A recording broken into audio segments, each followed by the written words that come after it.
Students, आपका GNP education centre में स्वागत है।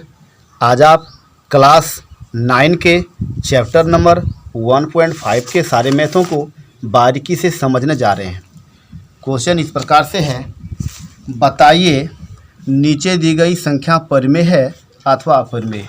इस प्रकार से आप किताब में भी देख सकते हैं। किताब में आपका इस प्रकार से मैथ है दिया हुआ। बताइए नीचे दी गई संख्याओं में कौन कौन परिमेय है और कौन कौन अपरिमेय है। इतना सारा दिया हुआ है, हमें परिमेय और अपरिमेय का पता लगाना होगा।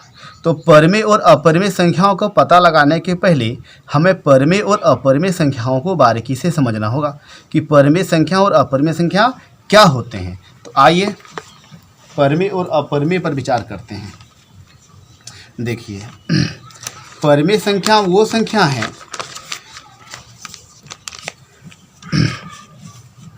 परिमेय एक तरफ और अपरिमेय, ये दोनों को बारीकी से पहले समझना है। जब कॉन्सेप्ट ही समझ में आ जाएगा तो फिर मैथ में कोई दिक्कत नहीं रहेगा। तो परिमेय संख्या उसे कहते हैं जो P/Q के रूप में व्यक्त हो सके। जैसे 4 एक परिमेय संख्या होगा, क्योंकि 4 को हम 4/1 लिख सकते हैं। 2/3 ये भी परिमेय संख्या है। 5/4 ये भी परिमेय संख्या है। 1.666 इस प्रकार से अगर एक ही संख्या बार बार रिपीट होते रहे तो ये भी परिमेय होते हैं, क्योंकि इसको भी हम P/Q के रूप में ला सकते हैं। ये मैंने आपको क्लास 9 के चैप्टर 1.3 का इसमें बताए थे। क्वेश्चन नंबर 3 में दिया हुआ था कि हम किस प्रकार संख्या को P/Q के रूप में बदल सकते हैं। जिस संख्या के ऊपर में इस प्रकार से बार लगा रहे हैं, मतलब 666 रिपीट हो रहा है। मान लीजिए इस प्रकार से भी अगर रहे 2 3 4, फिर से यही संख्या रिपीट हो जाए 2 3 4, फिर से यही संख्या रिपीट हो जाए 2 3 4। तो इस प्रकार के संख्या को भी हम P/Q के रूप में ला सकते हैं।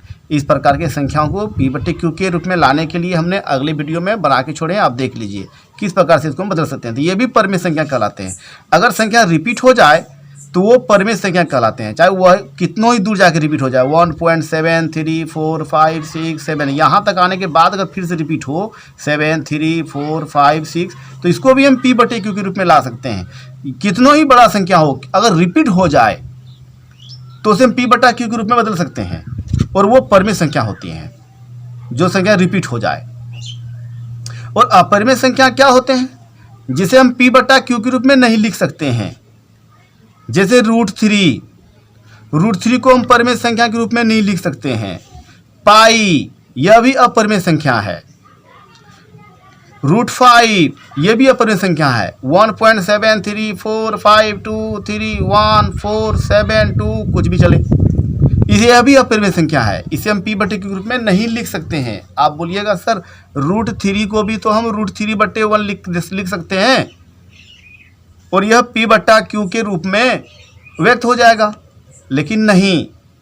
इसको हम समझने के लिए इस चीज़ को देखते हैं। आप इस चीज़ पर गौर कीजिए। यहाँ मैंने कुछ चार्ट में लिख के रखे हैं। पाई का वैल्यू को देखिए। पाई बराबर यही वह असली मान होता है पाई का। जो हम लोग पाई का मान 22/7 देखते हैं, वह वस्तुतः पाई का सही मान नहीं है, सिर्फ अनुमानित है। अभी आपको पता लग जाएगा कैसे। देखिए, पाई का सही मान ये है 3.1415265353589। देखिए, एक अलग ही संख्या चल रहा है, मतलब कहीं आपको ऐसा महसूस नहीं हो रहा है कि संख्या फिर से दोबारा रिपीट हो रहा है। एक चलता ही जा रहा है, कोई टर्म में नहीं चल रहा है। 3 के बाद 5 आ गया, फिर 8 आ गया, फिर 9 आ गया, इसके बाद क्या आएगा हमें पता नहीं। ये चलता ही रहेगा, और कभी यह ना तो कभी रिपीट हुआ है और ना ही कभी ब्रेक हुआ है। पाई ना तो कहीं आगे जाकर के रिपीट हुआ है और ना ही ब्रेक हुआ है, ना ही कटा है। इसलिए पाई अपरिमेय संख्या है। वहीं 22/7 को देखिए, जब हम 22 को 7 से डिवाइड करेंगे तो कुछ दशमलव प्रसार इस प्रकार से निकल के सामने आएंगे। 3.142857, फिर से 142857, 142857। देखिए कि 142857 बार बार रिपीट हो जा रहा है 22/7 में। तो इस प्रकार से 22/7 हमारा परिमेय संख्या है और परिमेय संख्या का सबूत यहाँ पर मिलता है कि यह बार बार संख्या रिपीट होता ही जा रहा है। लेकिन पाई में देखिए तो कहीं पर भी आप रिपीट दिखा दीजिए तो कि कहीं से रिपीट हुआ है, कहीं से रिपीट नहीं हुआ और ना ही कभी रिपीट हुआ है, आगे भी नहीं हुआ है। √3 देखिए यह अपरिमेय संख्या क्यों है, √3 अपरिमेय संख्या क्यों है इसको देखिए। √3 को जब हम लोग वर्गमूल निकालेंगे तो इसका भी दशमलव प्रसार कुछ इस प्रकार से निकलेगा, वो 1.732050807 कहीं से भी रिपीट होता हुआ नज़र नहीं आ रहा है। रिपीट का मतलब क्या हुआ, रिपीट का मतलब समझिए, अगर कोई संख्या ऐसा रहे 1.666 मतलब एक ही संख्या चल ही रहा है तो हमें मालूम है कि इसके बाद 6 ही आने वाला है, तो ये रिपीट हो रहा है। इस प्रकार से भी रिपीट होता है 1.638 638 638, तो हमें यह मालूम होता है कि अब आगे आने वाला संख्या 638 ही होगा। लेकिन यह संख्या इस √3 में हमें यह मालूम नहीं है कि 7 के बाद अब कौन सा संख्या आएगा, क्योंकि यह रिपीट कहीं से हो ही नहीं रहा है। √2 भी देखिए, √2 भी कहीं से रिपीट नहीं हो रहा है, 1.4142 कहीं से भी यह मतलब संख्या रिटर्निंग नहीं आ रहा है, तो इसलिए यह अपरिमेय है। √5 में भी कुछ वैसा ही हाल है, तो यह रिपीट नहीं होता है। देखिए पाई का हम लोग 22/7 मान लेते हैं, ठीक बात है, यह सिर्फ 2 अंकों तक ही मिलता है। दशमलव के 2 अंक के बाद 1.4 है, इसमें भी 3.1.14 है, तो 2 अंक मिला है, इसलिए अनुमानतः पाई बराबर हम लोग 3.14 लिखते हैं या फिर 22/7 लिखते हैं। लेकिन वस्तुतः पाई का मान तो ये होता है जो कहीं पर यह दोबारा से रिटर्न नहीं हुआ है, संख्या मतलब रिपीट नहीं हो रहा है, एक अलग अनवसानी अनावर्ती रूप से यह चलता ही जा रहा है, इसलिए पाई हमारा अपरिमेय है और √3 भी हमारा अपरिमेय है। लेकिन ये परिमेय है, 22/7 परिमेय है, क्योंकि यह संख्या रिपीट हो जा रहा है ना, इसको हम p/q के रूप में बदल सकते हैं। इसके लिए हमने वीडियो बना के रखा है, आप देख सकते हैं आगे जाके, ये रिपीट हो रहा है, इसे हम p/q के रूप में बदल सकते हैं x मानकर, और √3 को हम p/q के रूप में अब नहीं बदल सकते हैं, इसको हम x मान करके किससे गुना करें कुछ पता ही नहीं चल रहा है, ये 1 मतलब p/q के रूप में नहीं आएगा। इसलिए √3 √2 √5 √7 √8 √3 √2 इत्यादि जो होते हैं सो अपरिमेय होते हैं। अब हम लोग बारीकी से परिमेय संख्या और अपरिमेय संख्याओं को समझ चुके हैं और यह भी जान चुके हैं कि पाई हमारा अपरिमेय क्यों होता है, क्योंकि इसके दशमलव प्रसार कहीं रिपीट जाके नहीं होंगे तो यह p/q के रूप में नहीं व्यक्त किए जा सकेंगे, और जो p/q के रूप में व्यक्त किए जा सकेंगे वो तो परिमेय संख्या होंगे। 22/7 हमारा परिमेय है और पाई हमारा अपरिमेय है, √3 भी अपरिमेय है, √2 भी अपरिमेय है, इस प्रकार से अपरिमेय है। हम लोग परिमेय अपरिमेय समझ चुके हैं। अब हम लोग आते हैं मैथ के ऊपर। रिपीट मतलब भी समझ गए आप लोग। रिपीट का मतलब एक ही संख्या फिर से रिटर्न आ जाए, 6 3 8 के बाद फिर से 6 3 8 आ गया, फिर 6 3 8 आ गया, इस प्रकार से रिपीट हो रहा है। तो अब हम लोग आते हैं पहला सवाल के ऊपर। क्वेश्चन था कि बताइए नीचे दी गई संख्या कौन सा अपरिमेय है और कौन ठो परिमेय है। तो देखिए एक परिमेय संख्या से अपरिमेय संख्या को घटाएंगे, गुना करेंगे, भाग करेंगे, कुछ भी करेंगे तो हमारा अपरिमेय ही आएगा। √5 है ना, तो ये हमारा परिमेय अब कभी नहीं बन सकता है घटाने से जोड़ने से, तो ये हमारा अपरिमेय है, यह हमारा अपरिमेय है, अपरिमेय है। p/q अब हमारा अपरिमेय संख्या है, क्योंकि √5 है, परिमेय संख्या में अपरिमेय से माइनस करेंगे तो ये माइनस होगा ही नहीं, अपरिमेय है। अब यहाँ पर देखिए, इस सवाल को देखिए कि 3 + √23 है और माइनस √23 है, और ये प्लस का और माइनस का कट गया तो केवल हमारा 3 ही बच रहा है, तो ये तो परिमेय है। रूट तो हमारा हट गया, 23 और प्लस माइनस ये कट के ख़त्म हो गया दोनों।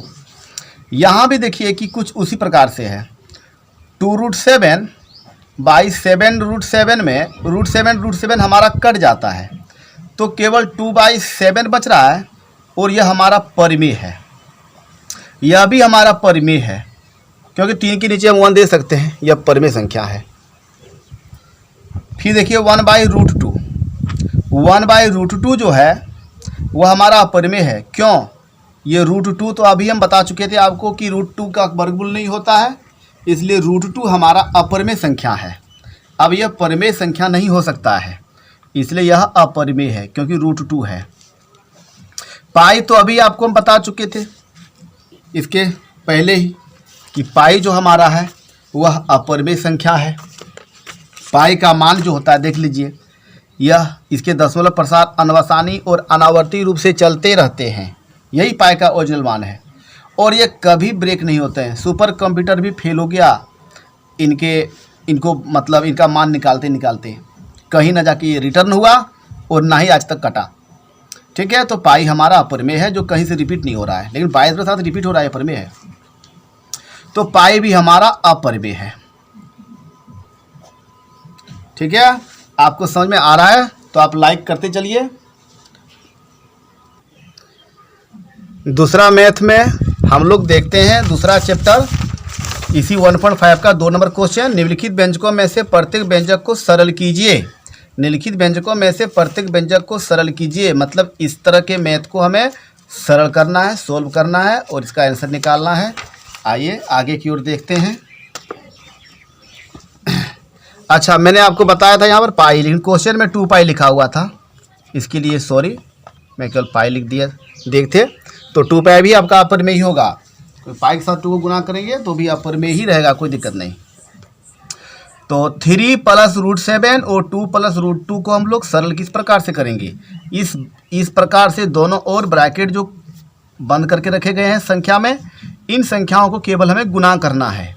ब्रैकेट का मतलब ही होता है इसके इंटू करना है। किस प्रकार से इंटू करेंगे? देखिए, ये पहला वाला जो 3 है, इसी 3 से पहले दोनों संख्या को इंटू करेंगे।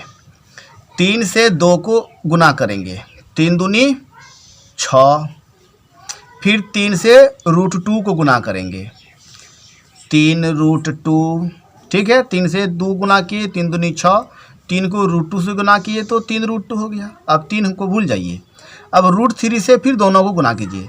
√3 को जब 2 से गुना कीजिएगा तो 2√3, और √3 से जब √2 को गुना कीजिएगा तो √6 हो जाएगा। रूट अंडर वाला अंदर ही रह जाएगा। ये 3 दूनी 6 हो गया, रूट के अंडर 6 हो गया। और √3 को जब 2 से इंटू करेंगे तो 2 में तो रूट नहीं है ना, इसलिए 2 बाहर रहेगा और रूट के अंदर जो है सो अंदर रहेगा, हमने 2√3 ही लिखाएगा। जब 3 से 3 को 2 से गुना करेंगे, 3 दूनी 6 हो जाएगा। √3 और 3 को जब √2 गुना करेंगे, 3√2 ही रहेगा। संख्या आगे रहेगा, अपर में संख्या बाद में रहेगा। 3 को √2 गुना करेंगे, 3√2। √3 को 2 से गुना करेंगे तो 2√3 होगा, और √3 को √2 गुना करेंगे, दोनों में रूट है तो अंदर संख्या चला जाएगा। 3 दूनी 6, रूट के अंदर 6 हो गया। यही आंसर हो गया। आशा करते हैं आपको समझ में आ रहा है। दूसरा क्वेश्चन, 3 + √3 और 3 - √3, इसको किस प्रकार से सोल्व करेंगे? इसको भी हम लोग इंटू कर सकते हैं, लेकिन इसके लिए एक फॉर्मूला भी होता है। इस फॉर्मूला से बनाएंगे तो और अच्छा होगा। देखिए फॉर्मूला क्या है कि a + b और a - b, इसका फॉर्मूला होता है a² - b²। a + b × a - b = a² - b² होता है। ठीक है, अभी इसको आप याद कर लीजिए। और ये होता कैसे, इसको गुना कर दीजिएगा तो कट के ही बचेगा। ठीक है, बस कुछ बात नहीं है। तो a + b और a - b का फॉर्मूला a² - b²। अब यहाँ भी उसी रूप में है। देखिए a + b और a - b, 3 को आप a मान लीजिए और √3 को b मान लीजिए। तो यहाँ भी देखिए 3 है और √3 है, एक ही संख्या दोनों जगह है। a मिल रहा है, b मिल रहा है, a + b a - b। तो a + b × a - b का फॉर्मूला होता है a² - b²। चलिए a² - b² में इसको बिठा देते हैं। a² तो a में क्या है, 3 है, 3² लिख दिए। b² b में क्या है, √3 है। ये है तो b है, ये है b है, b में तो √3 है, तो √3 का स्क्वायर कर दीजिए। तो 3 का स्क्वायर कितना हो जाएगा, 3 × 3, 3 × 3 9 हो जाएगा। और √3 का स्क्वायर कितना होगा, इसको समझिए। √3 का स्क्वायर कितना होगा? देखिए √3 गुना √3 दोनों गुना करेंगे कितना होगा, √9। 3 × 9, और 9 का वर्गमूल कितना होता है, 3। यानी √3 गुना √3 करेंगे तो 3 हो जाएगा। 2 बार रूट गुना होने से रूट खत्म हो जाता है की संख्या में। देखिए √2 गुना √2 तो √2 हो गया √4 और 4 का वर्गमूल 2। तो √2 गुना √2 बराबर 2, √3 गुना √3 बराबर 3, √4 गुना √4 बराबर 4, √x गुना √x equal to x। Root खत्म तो 2 होता है। तो इसी प्रकार से √3 का वर्ग है तो √3 का वर्ग कितना होगा 3। 3 का स्क्वायर 9 और √3 का स्क्वायर 3 हो गया। क्या √3 गुना √3 √9, √9 का वर्गमूल 3। अब देखिए कि 9 में 3 घटेगा तो कितना बचेगा 6। ये आपका दूसरा आंसर हो गया। आगे की ओर देखते रहिए। अगला क्वेश्चन है तीसरा नंबर, √5 प्लस √2 का होल स्क्वायर। एक फॉर्मूला और देखिए आप, एक फॉर्मूला इस प्रकार से भी है कि a प्लस बी का होल स्क्वायर बराबर a square plus 2ab plus B square होता है। इसको गुना कर दीजिएगा a प्लस बी गुना a प्लस बी तो इतना ही आ जाएगा। इसको हम लोग फॉर्मूला भी मान लेते हैं। बाद में आपको हम इस तरह का वीडियो बना के भी हम दिए हैं आपको, आप चेक कर सकते हैं और बाद में फिर बना भी देंगे एक बार और। तो a प्लस बी का होल स्क्वायर बराबर a square plus 2ab plus B square. अब ये भी तो a प्लस बी के रूप में ही है, a प्लस बी का होल स्क्वायर, तो इसी रूप में इसको हम लिख देंगे। पहले है a स्क्वायर, a की जगह पर है √5 तो पहले लिखेंगे √5 का होल स्क्वायर मतलब a स्क्वायर। फिर लिखेंगे 2ab, सबसे पहले प्लस है 2ab है 2 लिख दिए, a की जगह पर क्या है √5 तो √5 लिखेंगे। फिर b की जगह पर क्या है तो √2, ये है ये b है, ये है ये b है तो b की जगह पर क्या है √2, ठीक है। फिर प्लस का b स्क्वायर है, b की जगह पर क्या है √2 है, √2 का होल स्क्वायर कर दिए। a square plus 2a plus B square, a square plus 2ab plus B square. कोई दिक्कत? ये a है ये b है, a है b है। पहले a स्क्वायर है तो a की जगह पर √5 रखना होगा आपको, √5 का स्क्वायर प्लस 2ab 2 लिखें, a की जगह पर √5, b की जगह पर √2 2√2 और √2 √5 √2 प्लस b स्क्वायर, b की जगह पर आपका √2 है, b ये a है ये b है, इसको मान लीजिए। जहाँ जहाँ a है वहाँ वहाँ बिठा दीजिए √5 और जहाँ जहाँ b है वहाँ वहाँ बिठा दीजिए √2, बस यही बिठा दिए हैं। अब इसको सिर्फ सॉल्व कीजिए। √5 का वर्ग अभी कितना होगा अभी बताए थे हम, √5 गुना √5 5 √5 गुना √5 25 होता है, 25 का वर्गमूल 5 होता है। किसी भी संख्या का रूट रहे वर्ग रहे तो रूट वर्ग दोनों खत्म। फिर प्लस 2 √5 और √2 इंटू होगा तो 2 रह जाएगा और √5 को √2 से इंटू करेंगे 5 दूनी √10 हो जाएगा। ये 5 ये वर्गमूल नहीं निकल सकता, ये रूट नहीं हटेगा। √5 गुना √2 2 5 दूनी 10 हो गया, 2 रहा और √2 का वर्ग हो गया आपका 2 हो गया, क्योंकि √4 हो जाता है, √4 का वर्गमूल 2 हो जाता है। अब इसको जोड़ देंगे 5 और 2 ये जुटेगा, लाइक टर्म है एक जैसा है तो 5 ये दोनों पर में है तो 5 2 7 हो गया प्लस 2√10 हो गया, ठीक है। एक मैथ और देखिए, चौथा नंबर, √5 माइनस √2 फिर √5 प्लस √2।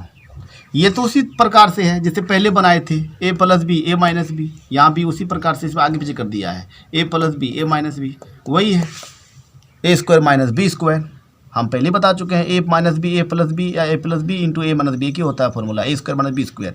तो a का √5 लिखिए, √5 स्क्वायर हम इसे फॉर्मूला पहले लिख चुके हैं ना और आपको दिखा भी चुके हैं। देखिए a plus B into a minus B रहे या a माइनस बी और a प्लस बी रहे, कोई फर्क नहीं पड़ने वाला, आपका formula a square minus B square ही होने वाला। तो ठीक है, तो इसी प्रकार से हम √5 का स्क्वायर कर दिए और √2 का भी स्क्वायर कर दिए, क्योंकि a minus B a plus B a square minus B square, a minus B a plus B formula ही होता है स्क्वायर माइनस बी स्क्वायर। इसको a इसको b मानिए, इसको a इसको b मानिए, तो √5 का वर्ग 5 हो जाएगा और √2 का वर्ग भी 2 हो जाएगा। अभी हम बता रहे थे आपको, 5 में 2 गया तो 3 बचेगा।